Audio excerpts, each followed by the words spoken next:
మీలో అనుపమ పరమేశ్వరన్ అంటే ఎంతమందికి ఇష్టం? ఎందుకు అడుగుతున్నాను అనుకుంటున్నారా?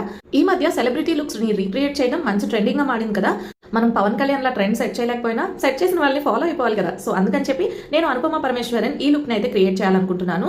అండ్ దీనికోసం వచ్చేసి నేను ఈ ప్లెయిన్ కుర్తీ అయితే తీసుకుంటున్నాను. తనైతే ఎల్లో కలర్ కుర్తీ తీసుకుంది కదా, నేను వచ్చేసి ఇందులో మెరూన్ కలర్ పాప్కార్న్ కుర్తీతో అయితే ఈ లుక్ ని క్రియేట్ చేయబోతున్నాను. అండ్ దీనికి ఎగ్జాక్ట్ గా తను వేసుకున్నట్టుగానే నేనైతే ఈ పటియాలా ప్యాంట్ అయితే తీసుకున్నాను. ఇది ప్యూర్ సాటిన్ పటియాలా ప్యాంట్ అనమాట. సో నా దగ్గర ఆల్రెడీ ప్యాంట్ ఉంది, అందుకని దీంతో పేరప్ చేద్దాం అనుకుంటున్నాను. And finally stealer of this look ఏంటంటే ఈ ఓవర్ కోట్ అనమాట. ఈ జాకెట్ వల్ల ఈ లుక్ అనేది పర్ఫెక్ట్ గా కంప్లీట్ అవుతుంది అనమాట. సో ఇంకెందుకు లేట్, ఇవన్నీ కలిపి వేసేసుకొని మీ ముందుకైతే వచ్చేస్తాను. లుక్ ఎలా ఉందో చూసేసేయండి. సో ఫైనల్లీ నా లుక్ అయితే ఇదనమాట.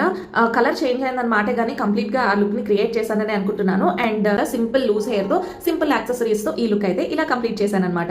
ఈ లుక్ మీకు ఎలా అనిపించిందో కామెంట్స్ లో షేర్ చేయండి. అండ్ ఈ లుక్ క్రియేట్ చేయడానికి నాకైనా ఖర్చు వచ్చేసి 500 రూపీస్. నేను ఫుల్ బ్లాగ్ లో షేర్ చేసేసాను. టైటిల్ కింద ప్లే బటన్ క్లిక్ చేసి ఫుల్ బ్లాగ్ చెక్ చేసేయండి. Bye guys.